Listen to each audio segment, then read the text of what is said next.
So, Amazon Prime's The Boys is fast becoming one of the streaming platform's flagship shows, and with Season 3 about to end at the time of recording I should add, I want to look back at the first 2 seasons before reviewing the third one in its entirety. So, let's dive right in, and I'm going to start off with the premise. Okay, the premise for the show is, in my opinion, pretty good, but that is also a credit to the comic run it's adapted from, in a world with real-life superheroes and how they're very much terrible people. Again, that's a credit to the comics. Anyway, the show adapts those stories into a more grounded reality that we haven't really seen before in live action. And yes, we've seen darker takes on the superhero genre, like in Zack Snyder's Watchmen and the recent Batman movie, but never have we seen anything at all like this in more of an episodic format.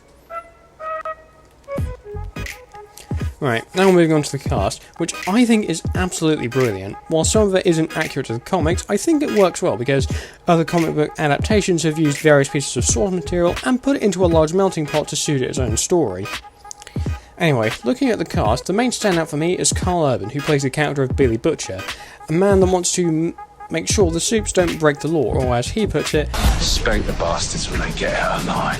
Urban is a brilliant actor, and in this, I think his best work is in the show alone.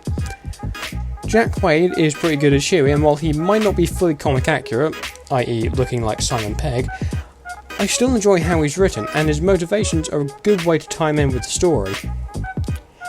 The actors who played the Seven are brilliant, but the 2 standouts for me at least, in this area, are Anthony Starr and Erin Moriarty. So, for those who don't know the show, Anthony Starr plays the character of Homelander and Erin Moriarty plays the character of Starlight. But let's be honest, you all knew that.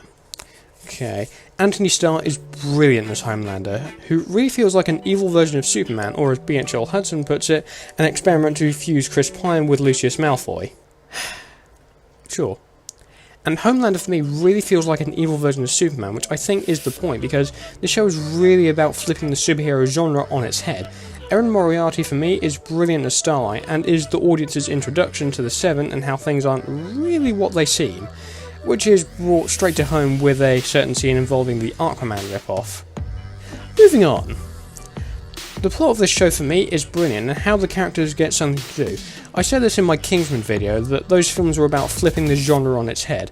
The Boys does the exact same thing, but with superheroes, pointing out cliches with characters in that world, what with female heroes having skimpy outfits, and how the villains are connected to the hero's past, like it is with Billy and Homelander. Also, I do like how Butcher is motivated in the show, because it's a great way for Billy to get involved in taking down the Supes, and it's a really good origin, I've got to say, I love it. Now, the action in the show is seriously different to what you'd expect from other superhero shows and or movies, because the action gets a unique twist for the show.